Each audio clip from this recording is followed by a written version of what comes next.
THers, Neptune Pirates, Junior Private Detectives, and, Servando 2, Life on Mars, the Veronica Mars Rewatch podcast where we go through episode by episode. I'm Brenton. I'm Emily. And we're here to talk about the Season 2, Episode 2 episode. I realized I backed myself in the corner. Titled Driver Ed. Driver Ed. Yep. Driver Ed. Let me tell you, this episode is as American as cherry pie, which is how it opens. Good. Yeah, there's a lot of desserts in that cabinet, and a lot of them look like Rice Krispie based desserts. I mean, I feel like that's a lot of cafes or like Disneyland. Like you think about there's a lot of Rice Krispie based desserts. Yeah. Personally, I guess so. My favorite is the chocolate dipped pineapple. The dark chocolate dipped pineapple. You know what I mean? The pineapple dipped in dark chocolate. I always usually like the ones they have there. You know, it's like a honey pot or something, and it's Rice Krispies with some things on the end. I don't know why. I like Rice Krispies.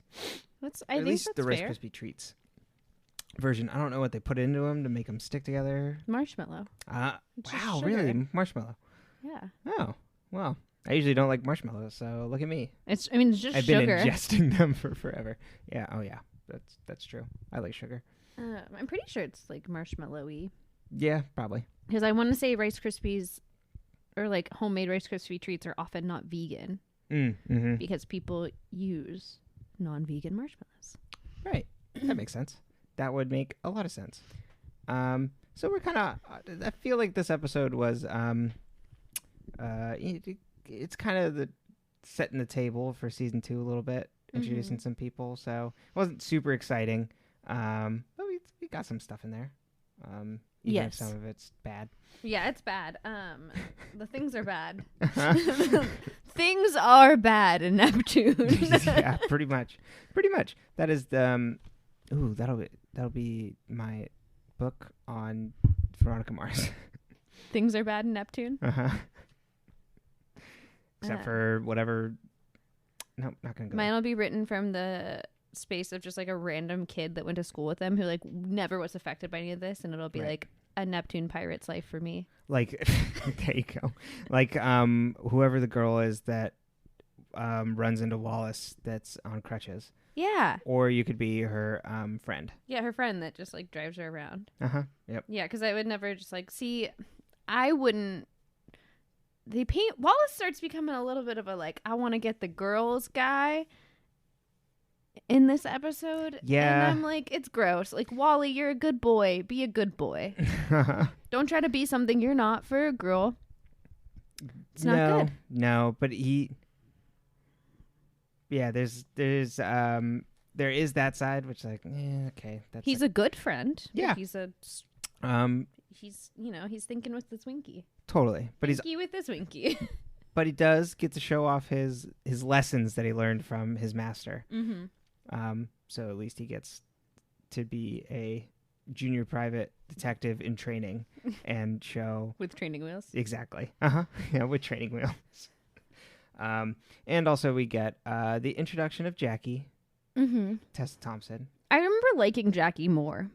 Yeah. The first time. I don't like her right now. No, and I don't think she gets better. I don't think so either. But I remember liking her more in the past. Yeah, and I think I know why. Is because I think Tessa Thompson is really good, even if Jackie sucks. Yes. So you can kind of pave over it a little bit. But now she's and they really kind of force repartee between her and Wallace, which is.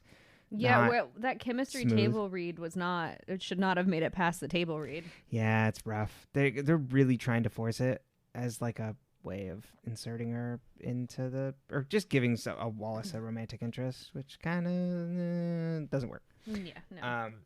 But Tessa Thompson, love her, Valkyrie, and millions of other things, but all I can think of is Marvel movies and Sorry to Bother You. Nice. Yeah. Shall we? And also Dick Sr. appears for the first time in this episode. Yes. Shall we hop in? Yes. Okay. Sure. We open with cherry pie. Yes. Veronica's pulling a dessert out. A fake looking cherry pie. Like all the cherries fall out. It's really interesting. Veronica, don't eat that. That's the plastic display pie. And then Duncan comes in and Veronica's like, oh, I'm going to take my 10, which I'm like, that's not allowed. Like, never when I worked in food service was I dictating when I took my break. It seemed like her manager in the first episode was really cool because she shut off the TV on her, and the manager was just like, I was watching that. Not like, do you not think that other people in this cafe would want to watch that television? I don't know. Yeah, it's weird. It's interesting. I don't like it. It makes me uncomfortable. But what if we could? But then, so Duncan comes in and she's like, how's Meg? And he's like, stop beating yourself up over it. And it's like, but like, how's Meg? Right. That's not the question I asked. Mr. Jumping to conclusions. She's the only person, somehow Meg is the only person that survived the bus crash. Yeah. But like, who pulled her out and when? Because like, they're all just standing there watching. Yeah, dick. And so, like, how did she get out? And or like, I need a lot more information on like what this looked like. Right. So it went off, and she survived, and yeah. But how? That's all we know exactly. I don't know. I'm assuming some sort of medic came hopefully soon after and got her out of there. But like out of the bus, like did she fly out of the bus so that she wasn't in the bus? Oh, you mean the literal? I see. Yeah, like how? Like it doesn't make any sense. No, like only one person on this bus didn't get smashed. Stop beating yourself up over it. I'm just baffled. Like, did she jump out? Like, yeah, it's real stressful. It makes me very uncomfortable. She tucked and rolled. Jesus, it's a weird plot point too, just in general, that a bus flew over a cliff. It is bananas. It is absolutely crazy. I cannot overstate how ridiculous the plot for the driver, the mystery for the season is. Yeah, it's weird. And so then Duncan and Veronica are talking while she's getting ready to take her break, and he goes behind the bar. Right. Does anyone have a food safety certification at this restaurant? Honestly, it doesn't seem like anybody's watching. Because one, she's taking a break where she has no backup at her counter. And she's like, oh, I'm not the barista, when jumping ahead a little bit. But still, there's like no one there. And Veronica's like, I make the rules. Boyfriend time. But like, he's not like, did he wash his hands? What is he doing back there? He's probably not wearing non-slip shoes either. No. Are they even closed-toed? Is he wearing sandals? Exactly. He's barefoot. Now that he's come out on the other side, a well-adjusted person from his New Age retreat, he walks around barefoot all the time and wears khaki, khakis. Like linen pants. Or the, what are the parachute pants called? Not parachute pants. Just like the white flowy ones? Cargo pants. Oh, God. Why? Why cargo? It's the time, man. No, thank you. I had the cargo pants. Also, Veronica's outfits this episode, we haven't gotten to them yet, but they're fucking wild. Between her and Jackie, there's a lot going on. So, then Jackie's like, excuse me, I want a latte. And that's our introduction to Jackie. And Veronica's like, oh, sorry, I'm on a break. And Jackie's like, I don't. And she's like, also, I'm the hostess. Like, I don't fucking make lattes. Yeah. And Jackie's macchiatos. like, oh, sorry. She's like, well, I don't care what you are. Just make me a macchiato. And so Veronica sassy back. They have a good play on words. She says, I don't care if you're the house magician. I want a macchiato. And she walks over and she does your macchiato. Dad joking it up. Yep. And I think that's it for that scene, right? Is there anything else? She turns to Duncan and says, you can do better. And I wrote down, no, she has that backwards.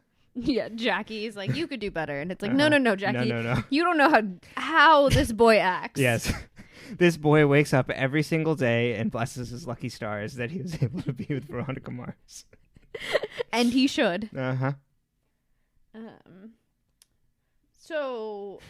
Listen, Jackie, I beat up my car for this woman. While dating the girl that she's asking about. The girl that's in a coma, by the way. And then... Is it then Veronica goes home and is having breakfast with Dad? Is that it? Or is it Sheriff Lamb's press conference? Yeah. And I wrote down, who taught you to speak, Lamb? Because he's like not speaking in any coherent sentences. He's not answering questions on purpose, and they wanted to make it really obvious, so they couldn't do it the way police departments or any sort of like government official normally does because it actually works on people. Right. So they had to make it worse than they had to take what already is bullshit and then make it more bullshitty so that people could catch that it was bullshit. Right. Because if not, those of us that are not junior private detectives might not have realized that he was avoiding the answering the questions. Right. Yeah. The cadence was driving me crazy because it's like, we've eliminated all suspects except this suspect. We did not find anything to alarm us except for all this evidence. It's oh my God. We're looking into anything and everything. Uh-huh. And then he talks about how Ed Doyle had a history. That was the bus driver. Yeah. He'd had a history of mental... The driver of the episode title. Driver Ed. Uh-huh. Yep. Clever. Yeah, thank you. He had a history of mental illness and previous attempts of suicide, which I'm like, oh, cool. Share that with everyone. Awful. Lame is the worst. Well, Woody is very right to tap someone else. Yeah, I don't know.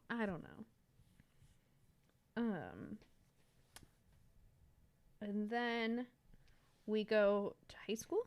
Yes, and there's a media blitz and just reporters everywhere. And yes. I was wondering, do you think there was something like this for Lily's murder? We don't get anything on that, but in all likelihood, this seems like this is the second year in a row where there would be a media blitz. One kid. So remember when we were at UCSB and there was a school shooting? We had a media blitz. Right.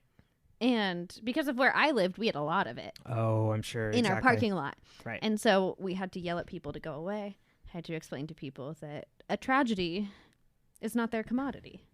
Right. Which this episode does a really good job of explaining like the anger behind that. Which I think is really important. And they do a good job too of the reporter trying to like be sleazy. Exactly, of like trying to back Wallace into a corner first before he's like open, and then like, yeah, I am trying to get a story. But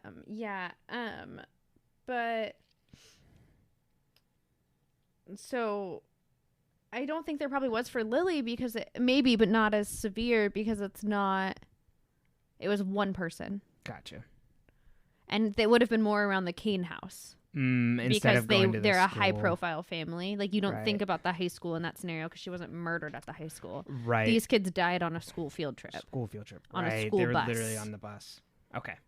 With a school employee. Right. Did you know the driver? Blah blah blah. Yeah. Okay. Makes sense. I was just curious if that was if it would have happened before. I mean, maybe, but we didn't see it. Yeah. We also came in a year after Lily was murdered. True. Basically. Yeah.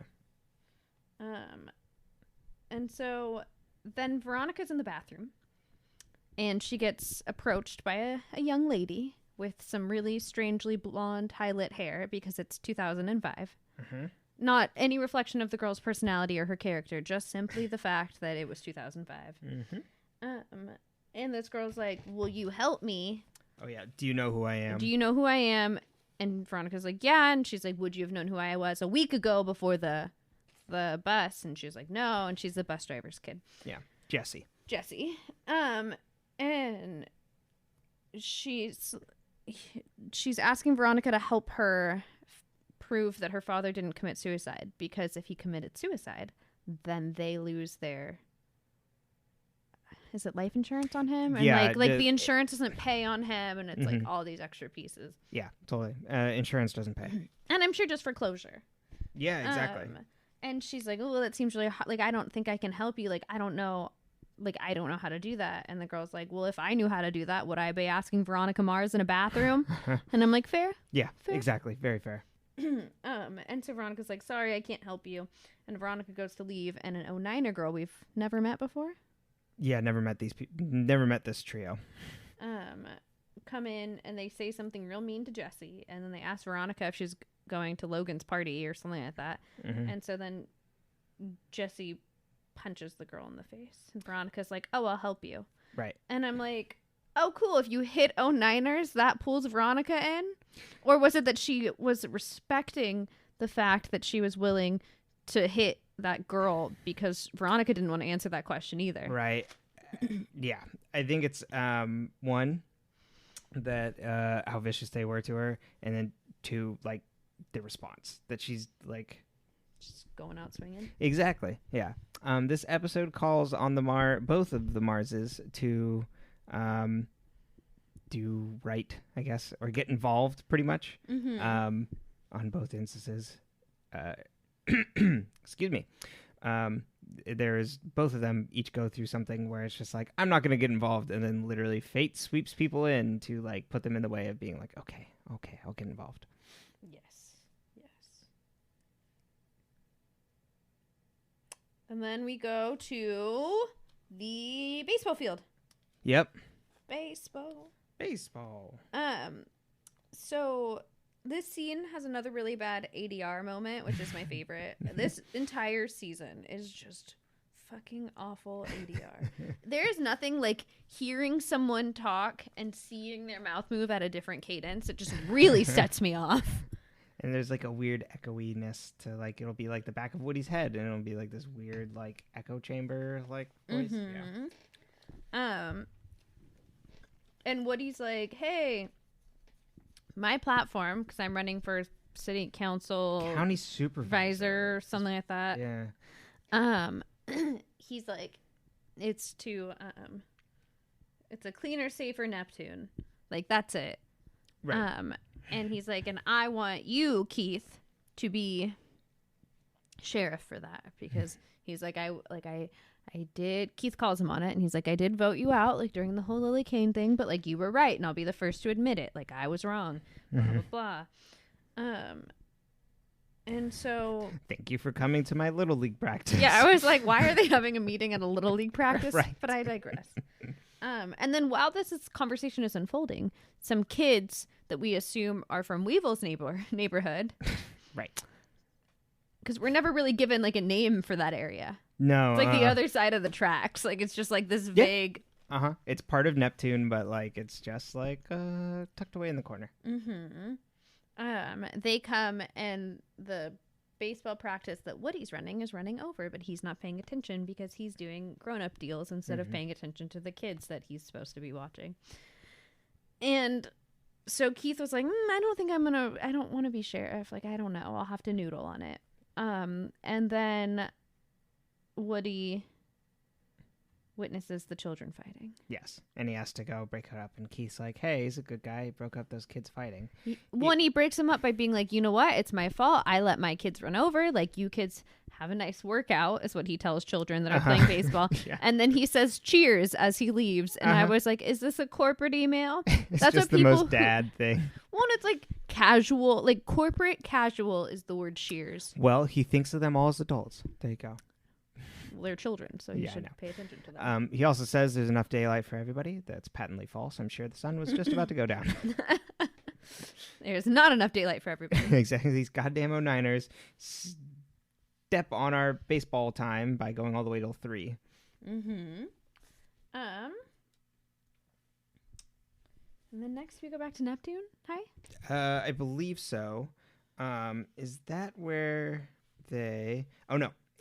We're back at the Mars household, and they're watching the news. And that's where you get Kevin Smith doing Kevin Smith. They literally just brought him flew him in from Clerks and put him behind a counter. And it's like, this time he is not selling drugs outside of the convenience store. He is the convenience store.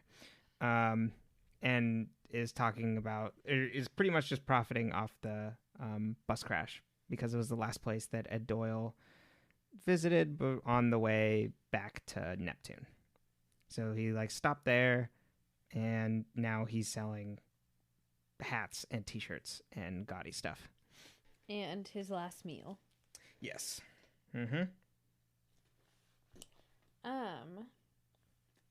Yeah, it's fucked up. The whole thing's fucked up. It is. So, yes, then we're back to school. Is this where Duncan and Veronica fight? Yes. Duncan's basically telling her, why you don't be so sad. And she's like, but people died. And I'm like, that store-bought serotonin Duncan's on is really working. Right. Hey, Veronica, I'm telling you, you just come to one of my meetings with my Just lost my train of thought on the joke. That's all right. Throw that bit out. But what I wrote down is, hey, it's B, your well-adjusted boyfriend. You remember me from the first season? I was not the same character. No more fits. Oh, God, the fits. It's so problematic. It is. And on that note, store-bought serotonin is fine. Mm-hmm. It is good for you. Yeah. If your brain can't make the happy hormones and other chemicals it needs to be happy and healthy, get them from a doctor. Totally. I wonder if he is just like taking his meds regularly and now he's like good. I think that's supposed to be it. It's like, Duncan's taking his meds. But it's now like that his parents are gone and nobody's telling him to take his meds. Yeah. They're in Napa. Well, yeah, they're in their other house in Napa. And he's got the suite at the Neptune Grand. Yeah. Why didn't he stay at the house? Because his sister was murdered there? Yes, good point. Moving on.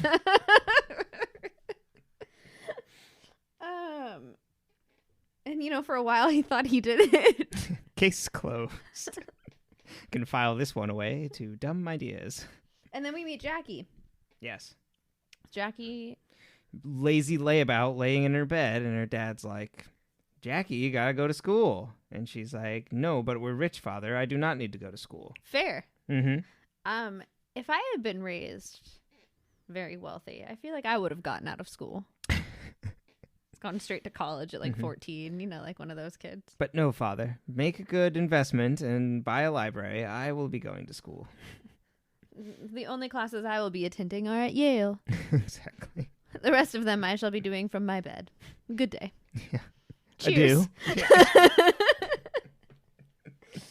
Have a good workout. Yeah.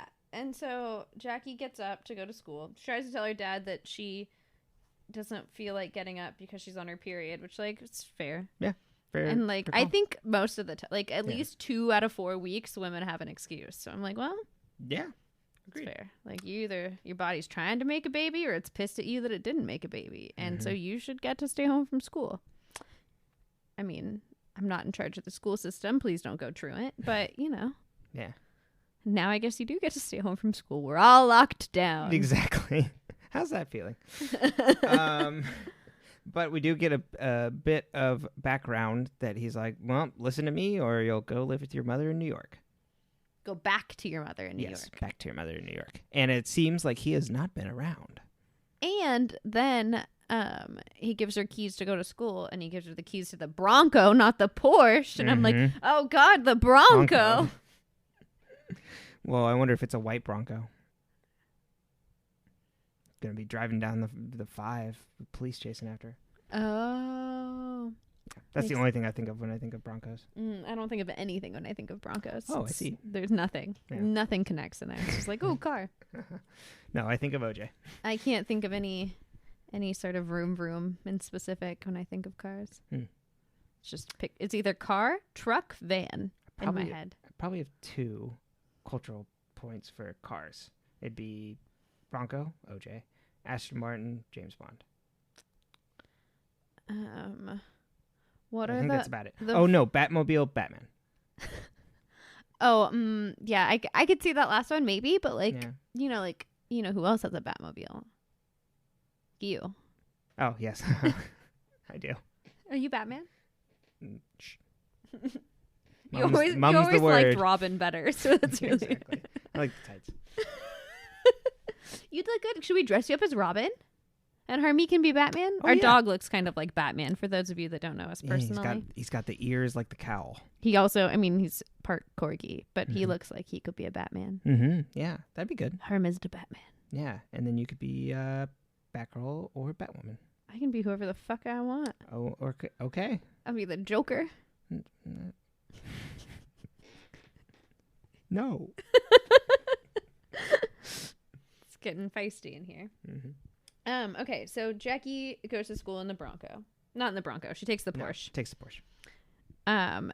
She does not take the Bronco. No. And then she walks into school in an outfit that screams first day of school Disney Channel, but real high school. But real high school. You know what I mean? It's like, so when you watch Disney, you were like, wow, like they wore like all these funky colors and shit and like fun things and like skirts with leggings underneath. And then in the real world, you saw that, but like you skanked it up a little. No leggings, just skirt. Or like tights or like fishnets or, you know, like it was. And a lot of the early 2000s in this particular style is poorly shaped jeans. Like shorter than normal, but not crop top length t-shirts. Yeah. And then really chunky belts. And then usually like a heel. And you're like a wedge heel that slides on that's got a cork bottom. Like it doesn't make any fucking sense. She's also wearing a very small denim jacket that only goes about midway. We call that a shrug. A shrug, sorry. In dance, that's what so in dance, which is where like that style of like those short sweaters and stuff originate from. It's because you're wearing a leotard, but your arms are cold. And so you have like this little thing that just goes over the top section that you then take off after you're done with your warm up. I see. And then you give a little shrug. You give a shrug. It's just a little shrug because it covers your shoulders and your arms. There you go. But then the world of fashion took it over. I remember having a short cropped sweater that was hot pink. Nice. It was like a zipper one with a hoodie that I would like to wear over like lime green or like blue shirts because then it was, you know, like... That is very of the time as well.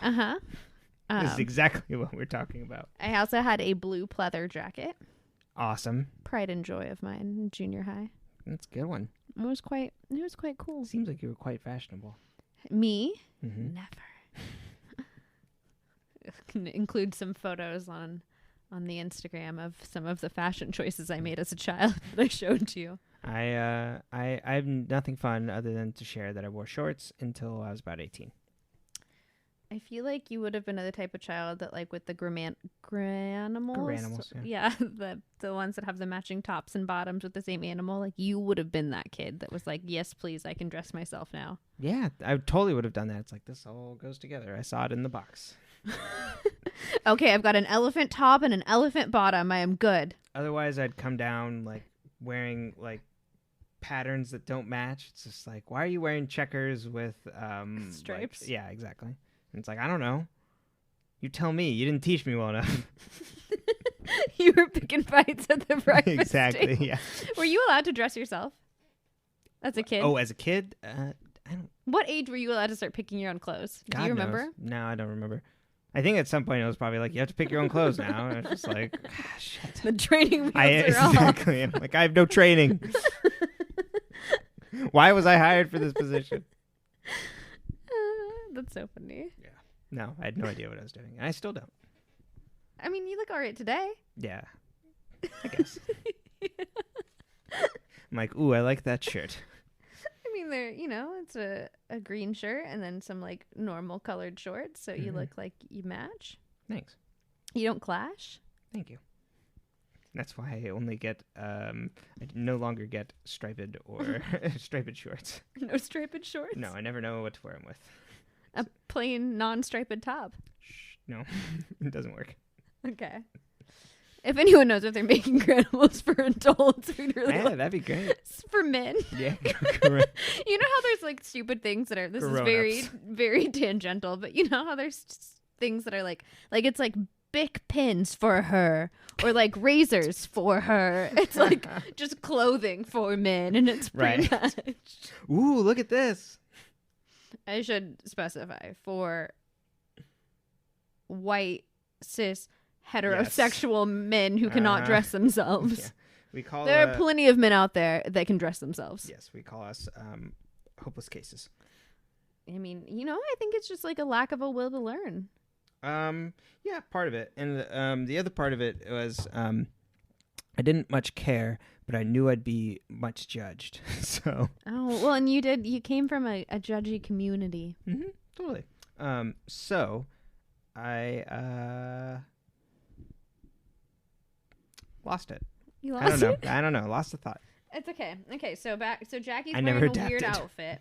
She's got heels on, white pants, like a little fake shrug thing. Mm-hmm. Sometimes I'd wear those in high school to cover my shoulders so that I didn't get dress code violations. Oh, that makes sense. Because you know how shoulders are distracting to the boys. if they see that we have shoulders, they might get... Tough time in high school every time I saw a shoulder. What is, like, I want to know, like, why it's, like, tank tops are bad. And it's, like, why not just, like, you can't show your titties? Yeah.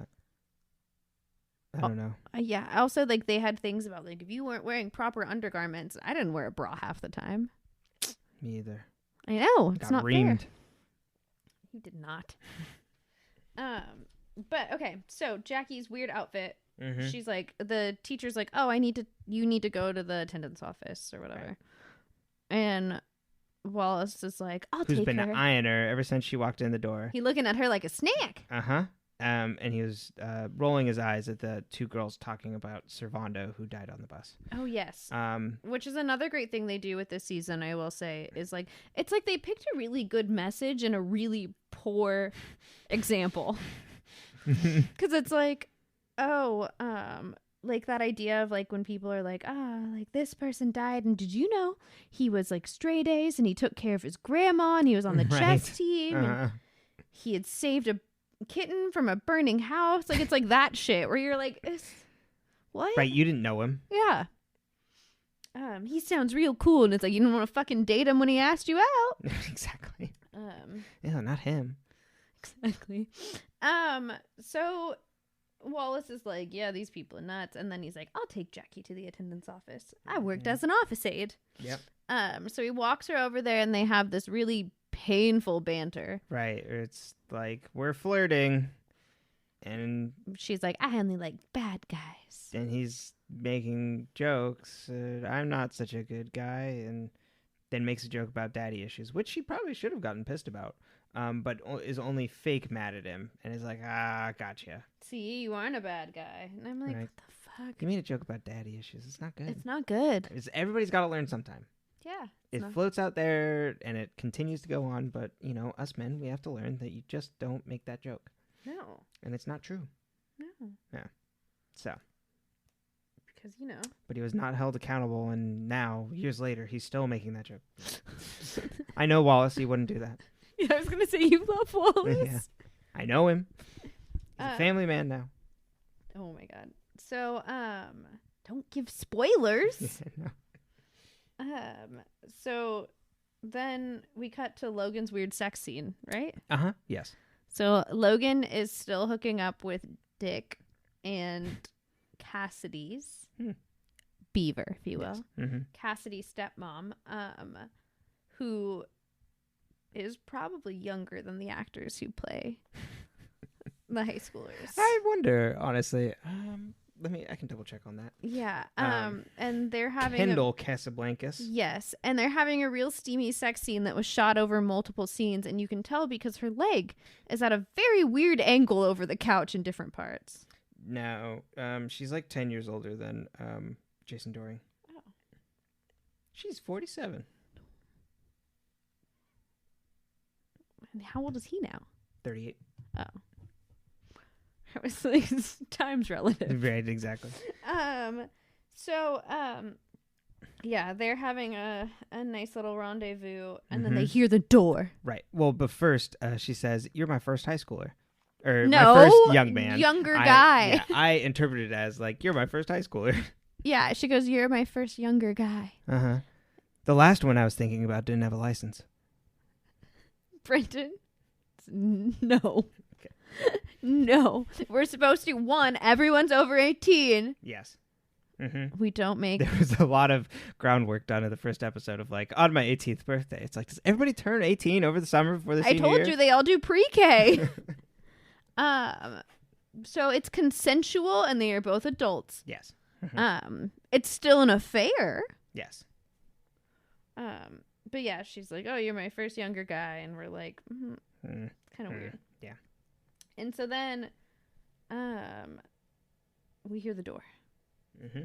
And so Logan runs upstairs into the boys' room. Right. And Kendall puts on a bathrobe and pretends like she's been painting her nails the whole time with headphones in.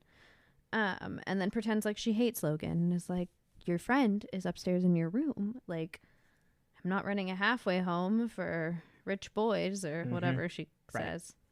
And we get all the Casablancas men being like, ah, shucks, you suck. Mm-hmm. And then Dick Sr. comes upstairs and he's like, Logan, don't mind Mrs. Casablanca. She's just, just her. He's like, you're welcome here anytime. And he's like, do you want to go shooting with me and Dick Jr. tomorrow? Oh, God. This is the worst name. It makes me think of Nick Jr. Like, now on Dick Jr. I'm like, oh, God. No, it's just weird. Yeah. Doesn't roll off the tongue well. And so Logan's like, yeah. And then Beaver / Cassidy is sitting next to him. And he's like, I guess I'll just stay here then. Right. Yeah. And I wrote down, and fuck you too, Cassidy. But yeah. Weird family dynamics there in the Casablancas household. Very much so. Because we need to have another problematic father. Yes. Because if not, Keith has no foil. Mm-hmm. Well, it's not really... yeah, okay. You mean just like comparison-wise? Mm-hmm. Yeah. Yeah, totally. A foil is just a comparison. Uh-huh. Yeah, we need to have awful depictions of awful men. Mm-hmm. So some real shitty ones out there. Totally. And we'll get to it later. But he's shitty. Mm-hmm. Okay, so then we go back to the high school? Yes. And we find out that someone has hit the Porsche. Uh-huh. And Wallace was nearby when Jackie found out that someone has hit the Porsche. And she's like, my dad's going to kill me, blah, blah, blah. And so Wallace is like, well, don't worry. I got a friend who can help us figure out who did this because the information left on Jackie's car after it had been hit was just a note that says, people are watching me, so I am writing a note. I am not leaving you my insurance information. Yeah, which I did laugh at. Neener. Which is very good. I thought that was just writing down your train of thought of like how I'm not going to write down my information. I don't fucking get it. Yeah, it's a shitty move, but it's very funny. But people do that. Yeah, totally. It's just weird. They usually I'm like, just drive away. But if they write down their information, then people don't call the cops on you. Right. So Wallace is like, don't worry, I got this. I'll call my friend. She's a sleuth. And he calls Veronica, and she's at the gas station and just found out that they're selling memorabilia of the bus crash. And so she's very upset. Yeah. And Wallace is like, never mind, I don't need you. Like, are you okay? Which is because he's a good friend. Yeah, exactly. Really good friend. He's a good friend, but he comes off as a dud. Yeah. And so then he's like, never mind, I'll figure this out. Wallace is on the case. Exactly. Watson has now become Holmes. Mm-hmm. And he begins looking into, I was going to say the murder of her car. The murder of the Porsche. The murder. No, just the fender bender. Mm-hmm. Which, doesn't this school have cameras if there's rich kids? Couldn't this be real easy to solve? You would think so. I don't know. They allow those kids to hacky sack. Well, that's what's next, right? No, next is a convenience store. Oh, Veronica's at the convenience store. Yeah. And, okay.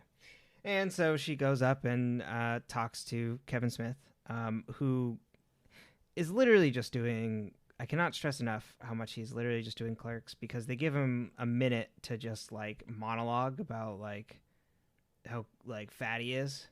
And it's like, okay, like, they're making fat jokes, and it's kind of funny, not really.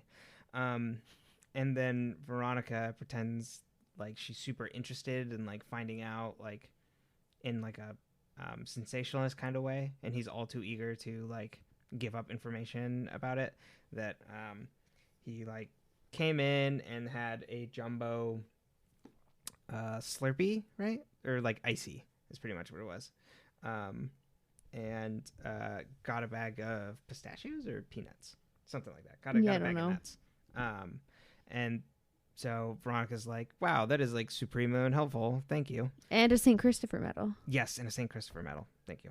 And looks around and figures out that even though she got, like, the change back from the cashier, it's like, oh, he could have used the payphone there to, like, make a call. Mm-hmm. And he bought the St. Christopher medal so that he'd get change to make the call. Yes. Mm-hmm. But who was he calling? I know. Bum, bum, bum. Now, back to Wallace. Hacky sack. Yeah. I hate hacky sacks. Uh-huh. I and can't Wallace figure is it out. very bad at it. Like, that he tries to do, like, hey, yeah, toss it to me, and then, like, hits it twice and, like, falls on the ground. Yes, I did really like that. I was like, okay, me too, Wally. in middle school, hacky sack was a thing, and I was mediocre. I feel like the water polo boys in high school tried to bring hacky sack back, and I got hit in the head. Oh. Every time you someone plays with a ball in a vicinity near me, I get hit. Yeah. Never fucking fails. Never fucking fails. I distinctly remember getting hacky sacked in the face. But enough about my trauma. Let's talk about Veronica's. Well, Wallace continues to investigate. Yes. And he talks to the guys, and they're all like, yeah, like some blonde girl in a green car who had a nice butt. Yes. Hit the nice butt of the Porsche and then drove off. The nice butt of the Porsche? Uh-huh. Yeah. That's what you call the taillight. The fender? The fender, yeah. Hey, come over here. Check out this car. It's got a nice ass. Oh, you're so weird. Thank you. He watched Cars once and he thinks they're all people. Oh, God. Are you saying that I was sexualizing the cars watching? It's like, ooh, look at that car. No, just like that's where its butt is. Butts don't have to be sexualized. I know, but I was just talking about how the Porsche had a nice ass. Because it's got a good one doesn't mean it's sexualized. You know, it's a Porsche. Okay. I don't know. Yeah. So then I prefer the Chevron cars.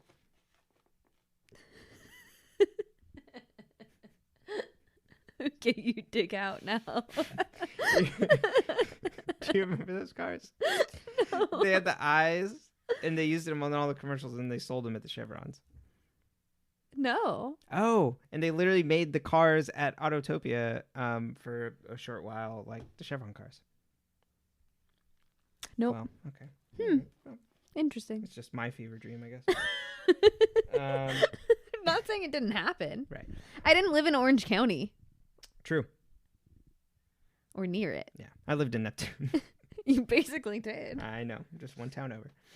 Well, I mean, I think Oceanside would be like the quote bad side of Neptune. That was always my guess. Yeah, I guess so. That's what this is. Yeah, probably. Excuse me. Wallace is like, hey, I got this. I've pull at the office attendants. I can get down to the bottom of this.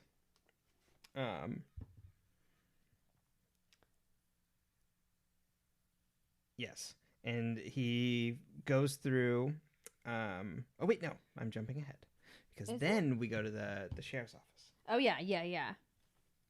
Where Veronica comes in to apply. Uh-huh. Yes. Comes in, she's like, I'd like to apply for the job you've posted. I'd like to be a secretary. And then the deputy at the front desk, who was in our first ever episode when he's checking her locker. Uh-huh.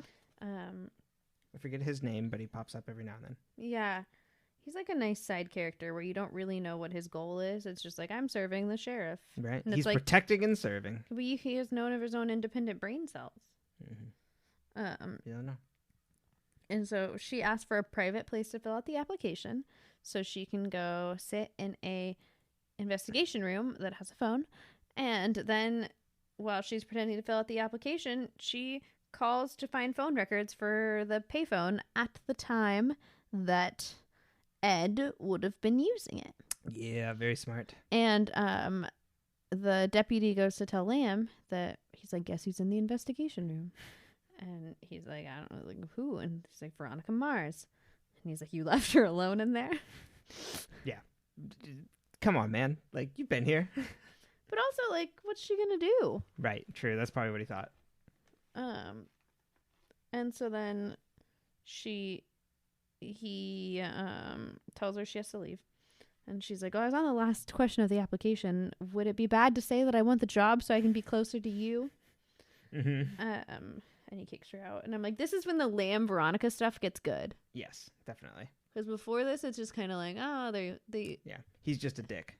Yeah, he's just an accessory. And now I'm like, okay, there's some character to this man.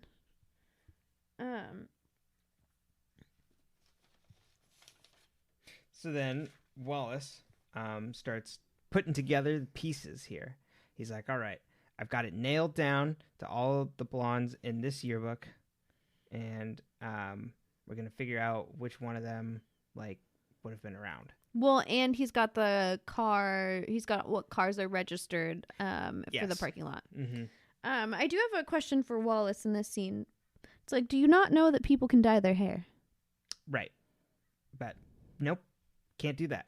Not in Neptune. He's a junior private detective, so. He's a junior private detective? Yeah, he's still got a ways to learn. He hasn't gotten his, hasn't earned his badge yet. His JPD? Exactly. Yeah, you know me. So he's almost done, but he's still looking. And then we go shooting. Well, he goes around the one girl's car who's on crutches, who's got a big crush on him. Oh, yeah. Fawns over Wallace, and I wrote down, who wouldn't love Wallace? Yeah, but do characters really need to fawn over him?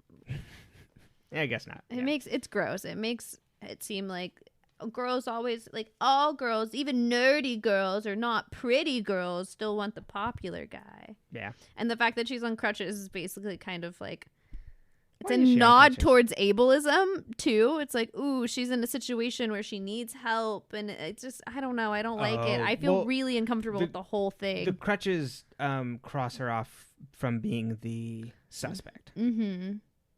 But couldn't it just be, oh, my friend drives me to school? Like, did that need to be the plot point? Because it was registered to a blonde. And The person would drive her car if it was registered to her. I mean, I don't know.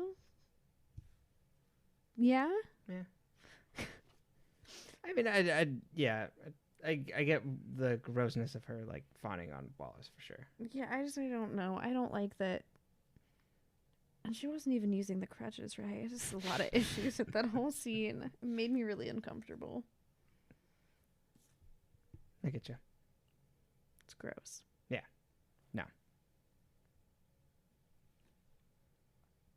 We can move on to the shooting range, which is great. Just fantastic. Across the board. Yeah, when Dick, and Logan go shooting, Mm-hmm. and Dick Jr. is shooting his gun sideways like they do in movies. Yep. Of course. And I'm like, you not getting a kickback? Like, that's going to hurt your wrist. Right. But of course he would. Yeah. Yeah, that was the point. He's really good at playing a douchebag. He is. He is very good at it. And then Dick gives Logan some weird shooting pointers about where to shoot. Yeah, but also, like, I wrote down, why do stupid men with guns turn into philosophers? He's talking about, like, you know, when you've got the gun, you got to make sure you take the person down. It's like, yeah, because you've obviously seen combat. And then he's like, when I'm at work, like, you know, my family doesn't exist. It's like, oh, okay, we're moving into life lessons, of course. Mm-hmm. Like you got to have a single-minded purpose here, Logan. And then Logan's like, yeah, I think my dad felt the same way too. But then again, he's a murderer. Yeah. I'm like, okay. That was great. Mm-hmm. But yes, just to prove to us, it's like, Dick Sr. sucks too, of course. Mm-hmm. Well, yeah. Yeah. Yeah. Then what? We move over to Jessie's department. She's back at the Doyles to kind of just go over stuff with Jessie, and everything's awful there. The mom is yelling at the kids like, "Your dad left us. He like fucked us over, pretty much." Yeah, because the sheriff found a suicide note while they were cleaning the house. I don't think did I jump ahead? I just don't think we talked about it the first time. The suicide note, though, right? The sheriff found if the sheriff found a suicide or a note, well, in the house. I did jump ahead because at first she's there at the house just with Jessie, with everybody gone, and then the police come in and find the suicide note and find the note. Yeah, which I wrote in there. I'm like, not a suicide note. Just a note. Yeah. So that's when, during that visit, is when Veronica first goes upstairs and is like, "Hey, there was a call to like this apartment. Did you receive a call on this date?" And the man's like, "Well, I was on a business trip. I was out of town." And his wife's like, "I think it was the wrong number." Mm-hmm. And Veronica the Cotters is wearing the strangest outfit, which then it's like a waistcoat over a t-shirt, and then there's a tie, but the tie is tied around her waist like a belt. Uh-huh. And I just can't figure out, like, what the intentions behind this outfit were. Right. Business Very casual strange. with a slant. Just, like, oh, we just felt like maybe like Avril Lavigne style, but like instead of wearing There you but go. Avril Lavigne wore the fucking tie. She didn't and like it's not like the tie's through her belt loops, like she's wearing it like a belt. Right. It's like she's literally just got a tie tied around her waist. Right. That's a good The call, early though. 2000s were decorative belt time. I used to have this stretchy like sequiny belt. Like they were very popular at that Right. time that you just like they hooked in the front that you just put like over your shirt. Mhm. It doesn't make any fucking sense. No, It's one thing Remember like this. sometimes you'll do that with like a brown belt or like a little belt now to like go over a dress or like tie you in at the waist. But like these just went like around your hips. Doesn't make any sense. Well, you wore that, and then on different days you wore your studded belt.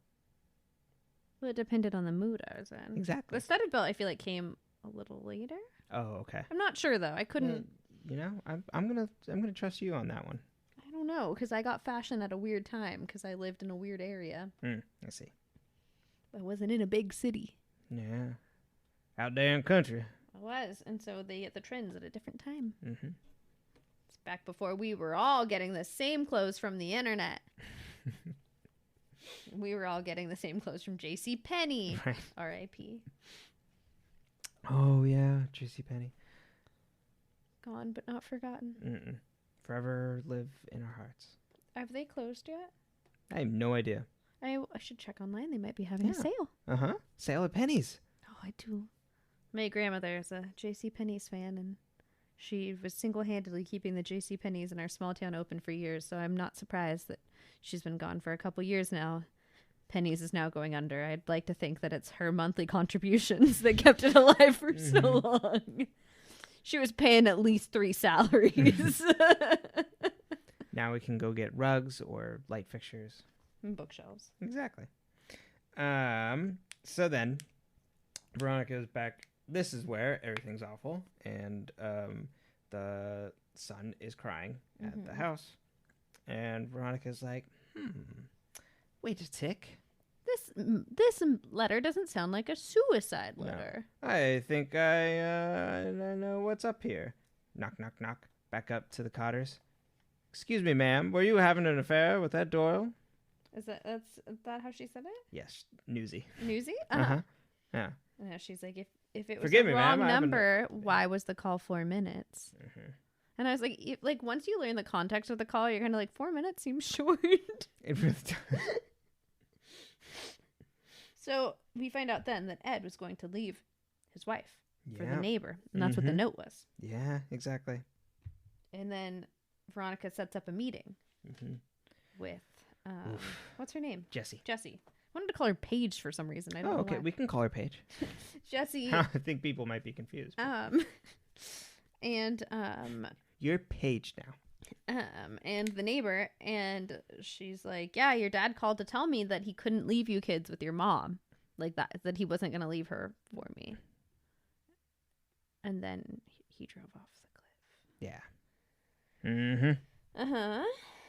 And then, yeah, And then Veronica has an epiphany that she can't live life waiting for life to happen. She's got to just do things and like not have regrets because like one day we're all gonna die, which is true. Like all of that is true. And like I do like live your life like you already got a terminal sentence because we are all terminal. Exactly. Do you remember the what was the movie called? Where Justin Timberlake, he was in a future where everybody has the timer. You like exchange time on your life as currency, and everybody has a timer for how long they live. So like the rich people all have a really high timer. No. Yeah. Are you sure you didn't dream this? Yeah, this could be part of the Chevron cars. And then the car is chalked. I was really sick. He drank the whole bottle of Dayquil. It's Justin Timberlake. He's got a watch. With the watches and time, it's his life. You gotta call him and let him know. Yeah. It's the rich people. Oh, God. But yeah, she's like, I don't want to die with a list of regrets. And I'm like, why is Duncan on that list? Maybe that is the list of regrets. No, well, the regrets was that she hadn't had sex with him. Because they did, but, like, they were both blacked out. Right. So then she goes to have consensual, we're both sober sex. Yes, but why is he still on that list? Because she, for some reason, chose him over Logan. I know. She's And then stupid. Mona Lisa's just sitting there at the foot of their bed. Yeah, he has a Mona Lisa pillow. And so then they have sex, and then they cuddle, and then you can hear the neighbors having sex really loud at the hotel. Thin walls at the Neptune Grand. Yeah, and unlike the Disney... Exactly. Well, Paradise Pier, they've got like... I don't know what they do in those walls. But, like, literally, you couldn't hear my stepfather snores like a bear. We had to get a separate room because he snored so loud. He was keeping us awake. And as we exited the room, I was like, we could sleep in the hallway. It's quiet here. Yeah, I don't know how they do it. It's amazing. Yeah. Everybody, go to Disney. No, when it reopens, go to Disneyland. It's a great place. Not a lot of people know about it. Really, what's your favorite part of Disneyland? The magic. Me too. Yeah. You gotta do it. But yeah, so then they play music really loud to cover up the sound of whatever random neighbor having sex. Mm-hmm. Huh. And then Veronica sneaks out after Duncan falls asleep. Right. Which is weird. It's just like, oh boy, I already regret this. I know we're dating, but like... Yeah, time to sneak away. And as she's leaving, she runs into a boy named Logan in the hallway. Uh-huh. And Not any Logan I know. The Logan I know is a sweet boy. And he goes, if the cuddling's the best part, you're doing it wrong. Yeah. And I'm like, ooh, shots fired from the 18-year-old boy. Yeah. Just being a dick. Yeah, and then he walks away and Duncan comes out and is like, why were you leaving? And she's like, oh, I was worried my dad was going to activate the homing device in my molar if I didn't come home soon, or whatever. Right. You loved this scene. Well, no. The reason I like this scene is because it cracked up because I looked at Duncan and I'm like, oh, we have the same body type. He's like 6 foot. Is he really? I don't know. I thought so. Is he not? Let's see. She's really short, so I don't know. How tall is Teddy Dunn? I doubt people are going to know. Yeah, he just peeked here on the corner. How old? He's 5'11". Oh, yeah. So he's we're in the 6 running. foot. That's 1 inch away. I know what you mean. Maybe 5'12".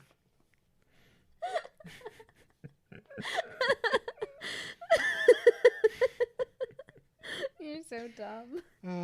And then we go back to the Casablancas household, and Beaver fell asleep watching surf videos, so his dad decides to be mean to him and emasculate him in front of his stepmom, and which is fun. Startles him, and he throws popcorn all over. Yes, and they're like, haha, isn't it fun bullying our child? Yeah, I'm like, everyone bullies Beaver. Yes, but finds treasure under the couch in the form of a Monster-branded condom wrapper that says, live large.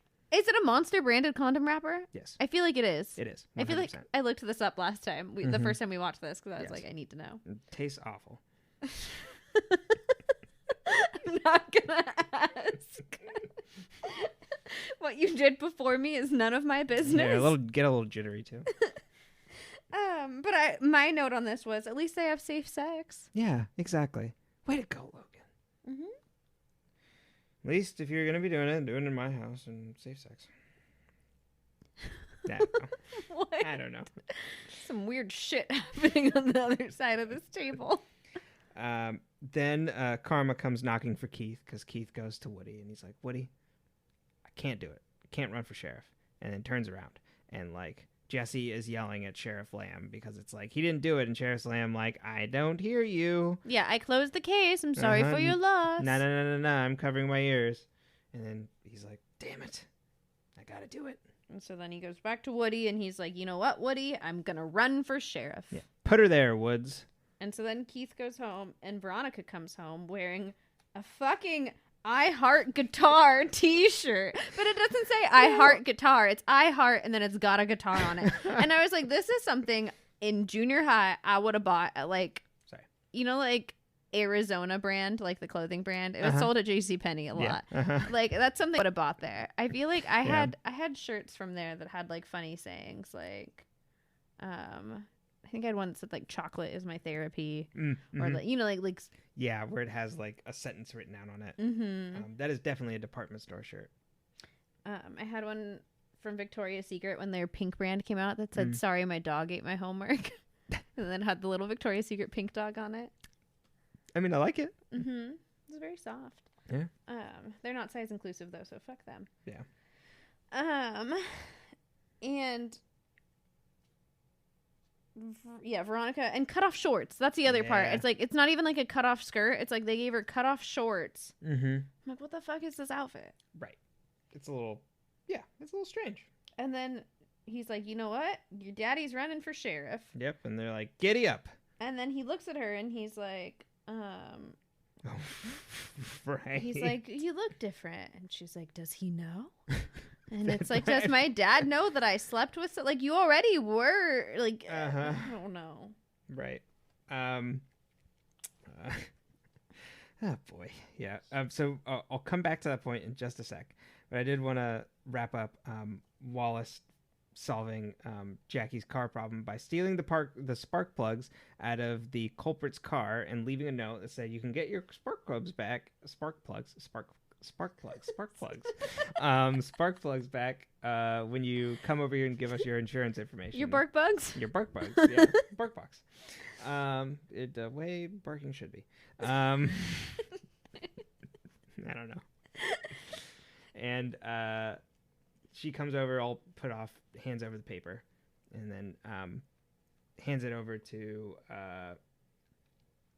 Jackie, and it's like, who was that? And it's like, that was a reporter, like undercover. It's like, think Drew Barrymore, never been kissed. I'm like, Wallace even gets my references. Yeah. I'd never seen that movie before you. Mm-hmm. Well, we haven't watched it still, have we? I thought we did. No. Are you sure? Uh-huh. I'm Drew positive Barrymore, we did. where she's a high schooler? Yeah. And is a reporter and has never been kissed? Yeah. I don't remember seeing this since I was a kid. Actually, no, as a teen. Because I remember John C. Reilly's in it, and by that time I knew who he was. I'm like, this is weird. I thought we watched it together. Well, we can watch it after this. Oh boy, I cannot wait. Me either. Yes. Yeah. So then he tells her that he likes his repayment in small, gradual gifts over time. So she gives him a kiss, and Veronica walks up, and she's like, "Who's that? Who's that kissing you?" Mm-hmm. Just like our dog does when we kiss. He barks. Exactly. He doesn't like it. And then going back to Veronica having her dad, thinking her dad knows that she's having sex. As the Pixies, Where's My Mind starts playing, and then we go to the beach where it's like, and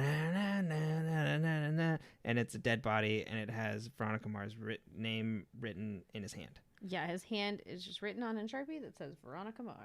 Yeah. Ooh, that's how it ends. It does. Oh, it's weird to use. I feel like after Fight Club, that song's been off limits. Oh.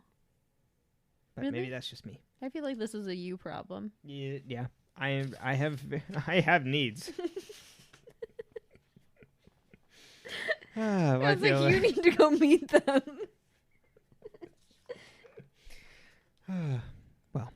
How you feeling? Oh, good. No longer needy? Nope, gotten rid of the devil. You exercised it? Yep, the monkey off my back. About the Pixies? Yeah, I have a lot of feelings about the Pixies. I like the Pixies.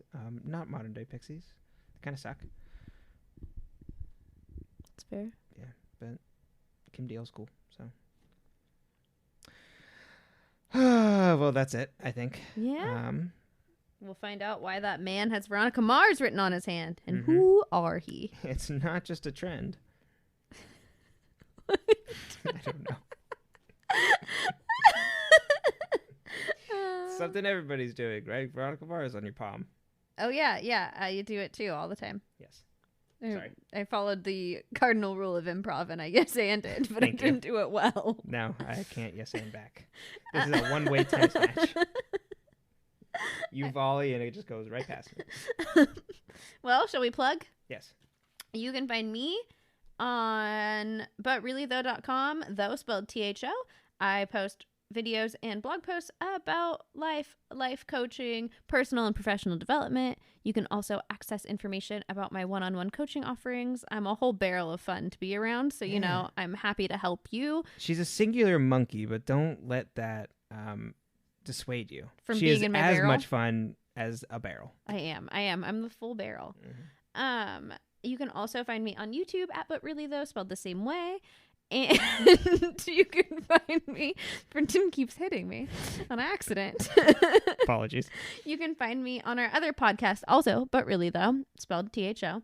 And we talk about urban legends, tall tales, conspiracy theories, and other mysterious creatures and things. Yeah, we get spooky and skeptical. That's a good ooh. You ready for Halloween? Yeah, I'm So we'll probably be spending it in lockdown. Exactly. I'll be scaring you. Just kidding. It's not like we go anywhere anyway. We'll just make it Halloween Town. I love Halloween Town. It's my favorite movie. Probably ever. Bar none. But last week we did on But Really Though? Yes. We did Sasquatch. I talked about Bigfoot. Yes. He's real. And then what the hell did I talk about? The presidents and the 20-year curse. The curse of Tibby Canoe. Yeah, the curse of Kibby Canoe. Oh god. All right. And quarantine's getting you tongue-tied. Yeah. And let us do the talking because we've got it down. We'll just keep talking. You can find this podcast at Mars Rewatch on Twitter and Facebook, and find me on my Twitter at Kyle Brenton. And good day. Pyle is spelled P-Y-L-E. Yeah. Oh, not P-I-L-E. I've never spelled it before. And I spell it for you every now and then, and you're like, oh, that's a good idea. If you listen back, probably like every 15 podcasts. Oh, boy.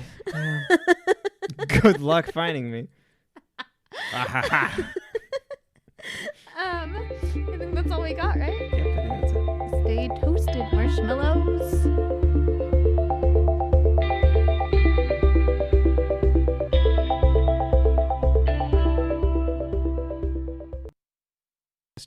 Testosteronies, yeah. Guess who's playing guitaroni? It's Cheezosaurus Rex. When the ting starts flowing, craft gets your needle going.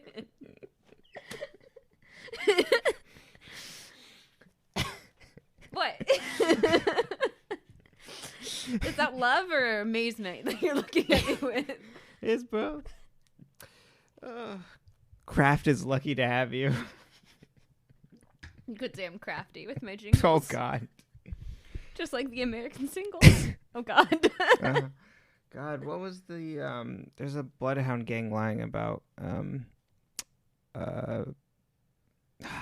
lost it. Oh, well. I'm just thinking of all my Kraft macaroni and cheese sponsorships I'll be procuring. All right, well, I think that's enough. I think I'm ready. Thank you. Me.